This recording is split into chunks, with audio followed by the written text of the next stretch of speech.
Assalamualaikum kawan-kawan.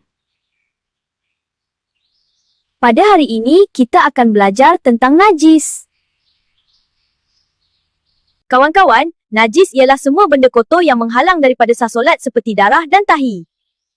Untuk info kawan-kawan, najis terbahagi kepada 3 jenis.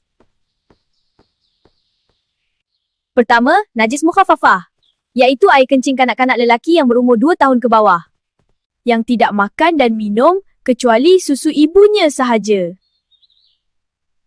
Kedua, najis mutawasitoh, iaitu najis lain daripada mukhafafah dan mughalazah. Contohnya air kencing, darah dan tahi. Ketiga ialah najis mughalazah. Contohnya anjing, babi dan keturunannya serta perkara yang berkaitan dengannya.